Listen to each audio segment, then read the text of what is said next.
going on, everybody? How is everybody doing today? I have a very fun tier list video to make. So this was by the GOAT Devin, who's been giving me tier list quiz videos, and he made a modern NBA trades transaction tier list. So in his initial one, it was like A, B, C, D, E, F, so I didn't really know how to rank the trades, so I'm going to do it in 3 different categories. We have win-win, we have a clear winner, and we have the too early to tell section. So yeah, I'm going to be ranking this in what I think like each team won.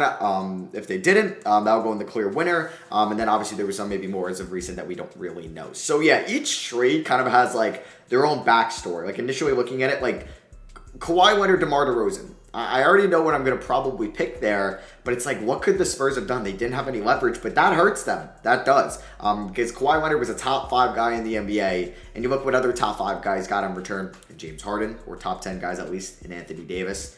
So yeah, we'll get into this. Leave a like if you guys do enjoy these videos. Let me know down below what you agree with or disagree with. There may be something that I say that you don't agree with, so please let me know. So we're going to start off and go in order, and I kind of have to jog my memory back in some of these trades. And it looks like there's some multi-teamers, so I'll kind of go in depth on maybe who won that and who lost that. So you won't be able to view that at the end of the video, you'll only be able to view that right now. So the first one is Victor Oladipo for Serge Ibaka. You know who else was included in that trade? The 12th or 11th overall pick, I'm going to forget which exact number, that in 2016 that turned into Domantas Sabonis. So basically, it was Oladipo, pick made Domantas Sabonis for Serge Ibaka that Orlando really didn't use a lot. So this was a clear winner for OKC. And then they were able to trade Oladipo and Sabonis for Paul frickin' George. So yeah, this is a clear-cut winner. OKC Thunder, Magic lost this trade. I know DeRozan has been so good in Chicago. Him on the Spurs, they were in the play-in tournament last year. In 2019, they lost in round 1 to the Nuggets. Yeah, they lost in round 1 to the Nuggets. He spent 2 years there in San Antonio. I know Kawhi only spent 1 year in Toronto, but ended up in an NBA championship. And you getting Jakob Poeltl and DeMar DeRozan, I don't know if there was a first one there. I don't think there was. Oh my God. For Danny Green and Kawhi, it's a clear winner. I'm sorry, clear winner. I know the Spurs lost their leverage and they couldn't do much else. But still, at the end of the day, those are the facts. It was, I believe, DeRozan and DeRozan and Poeltl for Kawhi and Danny Green. Maybe there was a first in there that ended up being somebody else. So I apologize if that's the case. So now we have like an interesting one to kind of analyze. It's the 4-teamer. Oladipo went to Houston. They were clear-cut losers there. Would you rather have LeVert? Yeah, it cleared up cap space. It's not like you did anything with it. You end up with Daniel Tice, David Nwaba. Like, what are we doing? James Harden went to the Nets. Honestly, I think for a great return. You didn't get anything from Dinwiddie down the line. You gave up Jared Allen, and you gave up LeVert. LeVert's, you're not going to miss LeVert the way he's been playing. And they're kind of similar positions, but you know what I mean. I guess both guards. And then, even though Harden's more of a 1. And then Jared Allen, yeah, is your big... I guess it hurts leaving, but yeah, I would trade Jared Allen and a couple of firsts for James Harden. Pacers, I liked it going from Oladipo to LeVert. I was a fan of that, especially with Oladipo's injury right now. It looks good. And Cavs gave up a first-round pick for Jared Allen. And it was a Bucks first-round pick, too. It was kind of like a shitty first. So these are 2 clear winners in, I would say, Brooklyn winner, Cavs, probably Cavs 1, Brooklyn 2. For the amount they gave up for what they got. And then, because like Harden did get hurt in the playoffs last year, so it's not like they were able to use him. And then he came back playing hurt. I would say Pacers 3. Rockets definitely 4. Pacers definitely 3. You can make an argument. I guess the Nets are 1 since they got James freaking Harden. But the Cavs, man, clear winners in that trade as well.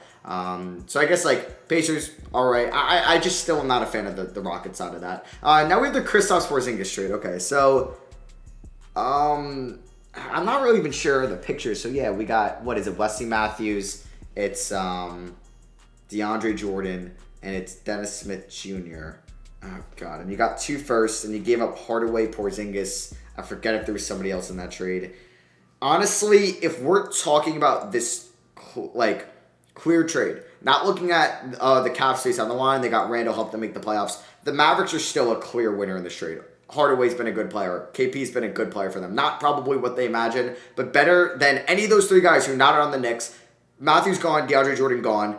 Dennis Smith Jr. faded out. They did get Derrick Rose for Smith Jr., which looks better in this trade. But if you're looking at this trade initially, clear winners Dallas Mavericks. The Knicks' first round pick, they ended up using it to trade down to get a second round pick to end up with quitting Grimes because they traded their first round pick for the Hornets pick, which got them Cam Reddish. So there's a lot of like follow-up pieces. And if you're looking at like the grand scheme of things, Knicks were able to sign Randall, who wasn't good his first year, but helped them go to the playoffs the second year. Able to sign Marcus Morris, who they were able to trade that first to get Emmanuel quickly.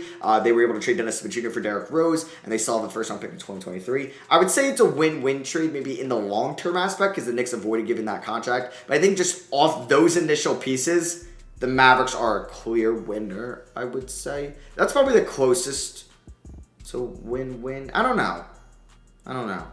This is still like one of the worst trades for the Magic, goddamn. Chris Paul for Russell Westbrook. That also has a clear winner. The Thunder got the better player and 2 first-round picks. Russ on the Rockets played 1 year before getting traded to Washington, and they got bounced in the first round. Bounced in the second round. Yeah, they beat OKC in round 1, I believe, and then they lost in round 2. It's just the fact that they gave up 2 first-round picks, and then they traded him a year later for John Wall. And you know, a future first, but I'm not looking at the end assets. I wasn't going to do that, just the initial trade. Thunder, who made the playoffs, did not expect it. Yeah, I think they were clear winners from that trade. I wouldn't call it a win-win, because the Rockets got bounced in the second round, and they made that to think that they're going to win it all, because they were just 2 years out of, or what, this was last year. No, this was 2 years ago. Yeah, they were just like 2 years out of making it to conference finals. This AD trade is too early to tell, but the Lakers have the way better initial aspect. If it results in 1 ring, do you count that as a clear winner? I don't know. The Pelicans ended up with Lonzo Ball. I mean, good player, but they did really nothing with him. They ended up trading. I don't know why they didn't re-sign him. Frustrates me. Brandon Ingram worked out a lot. Josh Hart's been good. And they got a bunch of first-round picks. One they used in the Steven Adams trade we'll get to in a little bit. They also got the 4th overall pick, which they turned into Jackson Hayes.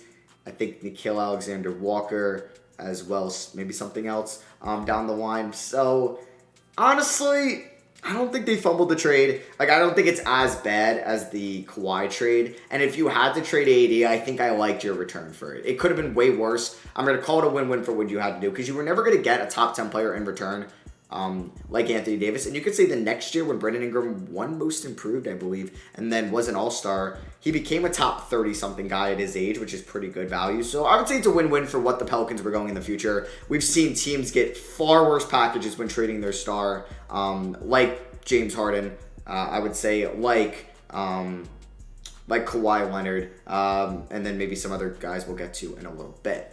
Victor Oladipo and Domantas Sabonis for Paul George. Honestly, it's a win-win. You had to trade Paul George, and I think getting Sabonis, who's still here, who's a 2-time All-Star, still playing for you, still is going to be here for either a while, or you're going to get a good return for him. That was a good piece out of it. And Victor Oladipo, he won Most Improved with you and was honestly a great player for you guys before he got hurt, which is unforeseen. So I think you did a good job. It could have been a lot worse with that trade. Next up, we have the Kyle Kuzma, KCP, and Montrezl Harrell for Russell Westbrook trade. It's technically too early to tell because one of us plays well in the playoffs. So I'm not going to say clear winner. All right, if it ended right now, clear winner, but these guys are still on the teams, so it's still too early to tell. Russ for John Wall. Man, I guess it's a win-win. I mean, the Wizards got at least Kuzma, KCP, and Harrell for Russ, which was a good thing. You got off those contracts. You had to give up a 2023 water protected first, which is okay if you're good in 2023. And then for the Rockets, they got a first round pick for Russ, which is good value. We'll see what they get for John Wall. So maybe it's too early to tell, but I think it's a good enough win-win trade. Didn't work out really for either team, but we'll give it a win-win. We have KD for D'Angelo Russell. Honestly, it's a win-win. It's a sign and trade. And the Warriors were going to either lose KD for nothing, but they got D'Angelo Russell out of it, which they were able to move later on, and then that's it worked out. So it's a win-win in that trade aspect. Obviously, I'd rather have Kevin Durant, but win-win. This one is a clear winner because I believe Nikola Jokic was involved in this. The Bulls got Gary Harris, and the Nuggets got the rights to Nikola Jokic And, or Bulls got Doug McDermott. Nuggets got the rights to, wasn't it? It wasn't Nurkic, right? I believe it was Harrison Jokic. I could be completely wrong, but McDermott didn't work out, so I'm going to say clear winner. Jimmy Butler for Josh Richardson in the sign and trade. I honestly liked this at first, but Richardson kind of fell off after Miami, so clear winner for that. I know I just said, like, you were going to lose him anyway in Philly, and you got something. I would just say, but then you got Seth Curry. You know what? I guess I'll say it's a win-win for Philly. You got Seth Curry out of it. See, it's tough because I said I wasn't going to look at what you got for those assets. I don't know. I may change that one. We'll see. This one is a three-teamer. Celtics get Kemba. Rozier goes from Boston. I didn't know Kyrie was included in this. Honestly, like, the Celtics got the short end of the stick here, and initially I would have said the Hornets did. So I would say the Hornets did great here. The Nets did great, and the Celtics were clear losers because Kemba started to regress. We got Kyrie for Isaiah Thomas. I think the Cavs won it. I mean, you didn't get, what'd you get for? You got Jordan Clarkson and Larry Nance for Isaiah Thomas, which wasn't too bad because he fell off. And initially, you would have said the Cavs, like, kind of trade raped them. But then they got Colin Sexton out of the Brooklyn pick. And the Celtics got a round 2 exit, only 1 year to Kyrie. Yeah, I think that's a clear Cavs win. Obviously, this is a clear winner for the Celtics. Don't even need to go in that one. This one, I think, is a clear winner. Jimmy played 1.5 years. I don't even think he reached that half in Minnesota. Yes, he brought him to the playoffs for the first time in a while. But what, as an 8 seed, you lost to Houston in round 1, while the Bulls were able to get a first-round pick for Markkanen later on. He played well there. They were able to get Chris Dunn. He didn't do much, but getting Zach LaVine, pretty big deal. And, yeah, imagine you had Wiggins, Cat, LaVine, Markkanen, Dunn. Would have been nice. This trade, I think it's too early to tell, but it's looking good for both teams. Like, Valanciunas has been a stud. The Grizzlies were able to flip Bledsoe. They got a first-round pick. They got Zaire Williams. They were able to move up in the draft. Pelicans cleared up some cap. I think it's going to be a win-win trade at the end of the day, but I think it's still too early to tell because it happened last offseason. I honestly want to say Chicago might regret that trade. I don't know. I think it's still too early to tell, but the Franz Wagner was a great pick. They re-signed Wendell Carter Jr. I guess that's also Otto Porter was included to make the money work in that. I forgot about that part. And then you still have the 2023 first. We'll see how Vucevic's tenure is in Chicago. I think it's too early to tell. D'Lo for Wiggins. Honestly, it was... The Warriors did get Kuminga out of it. Is it a clear winner for the Warriors? Or is it like D'Lo's been solid enough where it's not really a clear winner? It's like, what if Kuminga sucks? What if... I don't know. I feel like, or are we seeing D'Lo at his peak? Like, Wiggins is playing like an all-star. I'm going to say clear winner. I think it's it's not like it wasn't as bad as some of these shades. Like, I'm not putting it in here. Maybe I'll make a new tab at the end of this called slight winner. I'll probably do that. We have Paul George for Shea. Still too early to tell. If the Clippers get a ring, possibly worth it. But the Thunder got, goddamn, an amazing package. I may put that in like the slight winner trade for the Thunder because Paul George might be out this year, Kawhi out. That's 3 years of this team and no ring yet. Luka and Trae Young, I'm going to put in win-win. Trae's been in more conference finals. I know you'd rather have Luka than Trae Young and Cam Reddish, but it could have been so much worse for Atlanta. So much worse. I'll probably put that in slight win. What is this? Drew Holiday for Nerlens Noel. I mean, that's a clear win for the Pelicans. Nerlens Noel really didn't work out in this league as, the 6th overall pick. We have the Tobias trade for Blake Griffin. Oh my god, I hated this trade when it happened for the Pistons. I don't know why they did this. And they traded their first-round pick. That ended up being in the Shea Gilgeous slot. Or no, they ended up getting, I guess, Miles Bridges in the technical slot, but the Clippers traded Miles Bridges for Shea. Just basically their rights. You basically also traded Tobias Harris for a first down the line. There was just a lot in that I hated for the Pistons, and it got, 2 8 seeds, maybe a 7 seed, I forget, out of Blake Griffin. He was phenomenal in 2019. He was a top 10 player that year.